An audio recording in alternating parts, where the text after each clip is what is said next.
Hello, Jacket Nation. Dr. Blue coming to you with a summer update. I debated on when to try to send this to you. I know you are all in relax mode right now, or trying to be in relax mode right now, so I'm not trying to upset you with a midsummer video, but I have had many more questions here in the last few days about how should teachers be planning for next year and what's going on, and do I know anything that you don't know? And so I felt like a video at this point would hopefully help everybody relax a little bit and settle down and just settle in for the summer and understand that, I don't know much more than you do. So, but before I get into that, I wanted to start off with just a couple things about personnel updates. We've had some big news, if you haven't seen on social media, that we have named Ms. Kiker and Mr. Gatewood as assistant principals for the upcoming school year in our openings. And of course, that brings me to the very melancholy feeling about Ms. Blakeney being reassigned to East Union. I know you've all seen her email by now. I waited to address that until we knew for sure that we had our replacements in there. And I just want to say that an email would not suffice to thank Ms. Blakeney for all that she did for Jacket Nation, both as a PE teacher and PE department chair and site-based management chair in our first few years together, but then over the last 7 years as an assistant principal. I think it was 7 years, 6 years maybe as an assistant principal here working with me closely. Losing her experience and talent is going to be a challenge that I'm sure our new staff will be up for, but certainly we will all ask for patience as we try to overcome her loss and experience on our admin team. I want to say Godspeed to her. She's going to be just down the road, but of course, when everything gets rocking and rolling, just don't get to see everybody as much as you'd like to. So she and I have already talked, and I've expressed this to her, but I wanted to say it publicly to her and make sure everybody on staff was aware of her reassignment. And we wish her nothing but luck. She's really, really close to being a principal, really close. And this is just her last little stint before that happens, which I know is coming soon. So good luck, Miss Blakeney. We're going to miss you here in Jacket Nation. Don't be a stranger. You're not far away. Come see us anytime, of course. You're more than welcome. Again, congratulations to Ms. Kiker and Mr. Gatewood on that. A couple other personnel changes that we're working on. We're working on replacing, of course, Ms. Kiker and Mr. Gatewood. We're doing interviews for those positions this week. We are welcoming some new teachers, new staff members in that we'll introduce to you later. You won't recognize their names, so I won't talk about them, but a couple of names you might recognize, a couple of shifts around. Miss Judy is going to be moving back into the full-time sub position. She really missed that contact with the kids last year and wanted to move back into that position, so we've made that happen. She'll be back in the full-time sub position. That opened up the secretarial position in the guidance office, and we are very excited to welcome Miss Sandra Lee to that position. She'll be moving up from the media center to that position. We will also be working on in the coming days replacing both Mr. Chrysler in the TTA room and Miss Lee in the media center, those two assistant positions. Those were posted. If they're not posted already, they will be posted very soon. We also have gotten word that we know who our new college advisor is. Ms. GB has moved on, and we'll be getting that person. Again, you won't recognize her name, but just know that we do have that person in hand. And the other exciting piece of news, we have a new counselor, Miss Lanier, who will be coming in to replace Miss Bempson.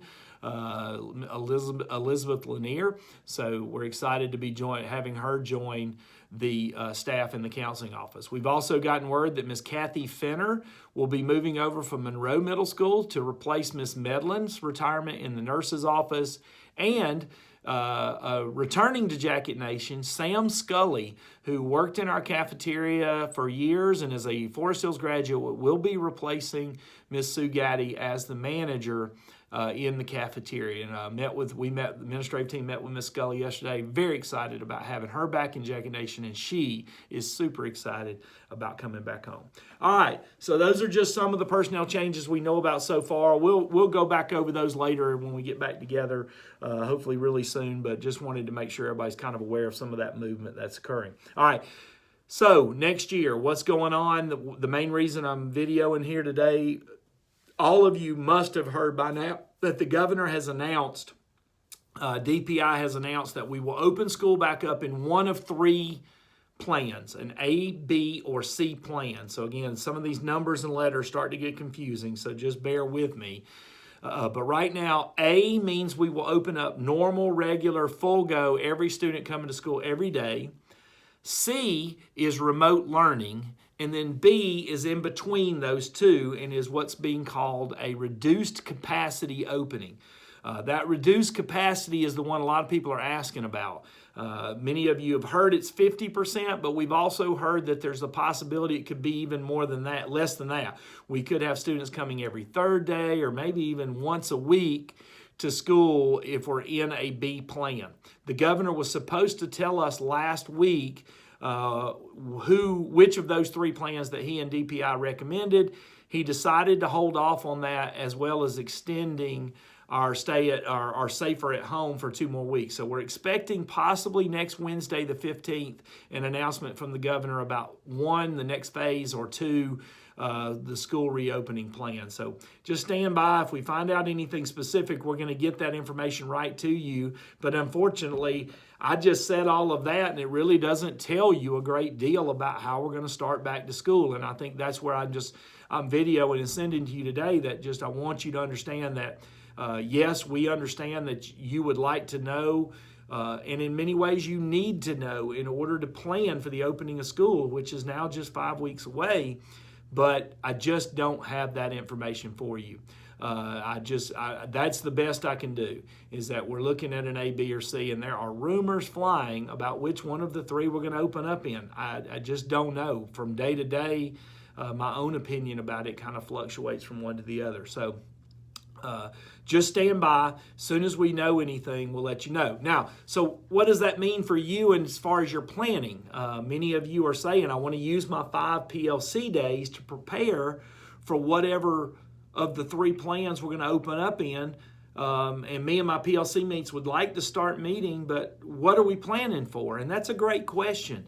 I really don't have a great deal of advice for you other than to say, I think probably the thing to plan for is remote learning. Not because I think we're going to open in remote learning, but because I think whatever work you do for remote learning, Plan C, in a Canvas environment is transferable back to an A or a B plan. I know it wouldn't be exactly the same, that you'd have to make a lot of adjustments, but I think it's the way you'd most likely waste less time, is if you were planning for remote learning in a Canvas course, meaning you were planning for a daily remote learning plan, and then we're able to transfer that back. Remember, if we go to a reduced capacity plan, you're going to have kids here and kids at home every day. And so kids here are going to need you and your attention, and kids at home will need remote learning activities. So again, if you plan for C, or remote learning, we start in B, well then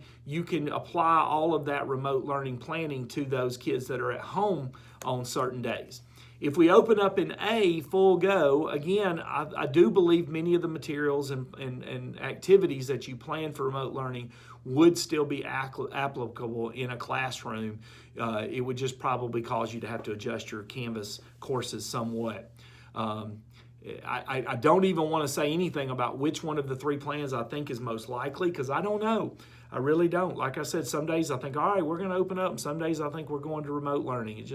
It's really hard to predict right now. Many of you are watching the news every bit as closely as I am and see how wildly some of the opinions about the situation is fluctuating. So the other thing to keep in mind is I do believe that we will be giving students the option to stay home if they want to. So even if we open up in A or B, or go to A or B at any point during the year, we are going to give students the option to stay home. And so that's going to create a different dynamic we're going to have to decide how we address that. Right now, and I say we, the planning team that's been addressing this, is leaning towards trying to create sections of students who are at home learning virtually versus sections of students who are coming to school either in an A or a B plan. So I hope all this is making sense to you, but we just feel like if you've got a whole group of kids who are staying home all the time, that they will be a section that will be assigned to some teacher in that department to teach. That's much different from a core area class to an elective area class. Core area classes will be much easier to address than electives, and we're not 100% sure how that's going to happen. So you can see that once we know what the plan is, there'll be a great deal of work still left to do. But we're thinking about it ahead of time. That's the thing I want you to be assured of. I want to thank Elena Smith and Claire Conklin, who have both come in as teacher leaders as part of our admin team and been working with us on lots of plans around logistically what will this look like. I mean, we've had to think about things like, what's the cafeteria going to look like? We've been told there will be no communal eating. Students will pick up their lunch and they will return to their classrooms to eat lunch. What's that going to look like? So we've developed a bell schedule that is a different bell schedule and has a different lunch schedule that accommodates that. Not going to get into the weeds with you on that right now because there's still a lot of adjustments need made to it, but we've got that outlined. We've got duty stations. We're going to have to take every kid's temperature, have them do a attestation at the beginning of every day that they don't have any symptoms of COVID, haven't been around anybody with COVID. That's going to require help from teaching staff. So we're working on duty stations right now to get kids in the morning. So just understand that we're thinking this out. We've added 15 minutes to first block, 15 minutes to third block, and taken jacket time out of that bell schedule because we feel like that's what makes the most sense. Again, that's while we're in a B or a COVID type situation. Once we come out of COVID and we're released back, we would return to our normal bell schedule with jacket time. But as long as we're having to go to the cafeteria on a rotating basis, much like an elementary school, we feel like third block is going to need a little extra time in it, and that's going to have to come out of jacket time. So I hope everybody understands that. Again, we just discussed it, and those were the plans that we thought made the most sense. So be using your PLC days the best you can. If you haven't started using them yet, that's probably smart. You do have time still to use them as we find out more details in the coming days. Once we start knowing more, you'll start getting a lot of communication from me and from different people at the school. So please make sure you're checking your email. I know you're on summer break, but please check your email regularly for updates. All right, I'm going through my list here and just want to make sure I've hit everything. I think I have. The biggest thing is just going to be that this is going to require a lot of teamwork and a lot of flexibility to make this work. It's going to be challenging, but I am confident that based on what the conversations that I've had with our planning team, that we can do this. It's not going to be undoable. It's going to be different. It's going to be an adjustment, a mindset adjustment in many cases for us, but I think it's very, very doable, and I'm confident that not only will we do it, but as with most things, Forest Hills will do it better than everybody else does it. And that's just because I have such a strong belief in the staff of people that we have here, and your attitudes are always so positive and willing to kick in. All right, this was a long video. I'll try not to send you anything else until I know something else, but when I know something else, I will send you that. So be confident in that we're not waiting till the answer to start planning on our level. We are planning, we are doing everything we can, but also that when we know something and it's appropriate to start sending out specifics, we will do that, okay? I miss all of you. It's been way too long since we've been together. I can't wait till the day that we can all get back together, even if it's just as a staff and just in the same building. This place is lonely when there's nobody here. Miss you all. Hope you're having a great summer break and it continues.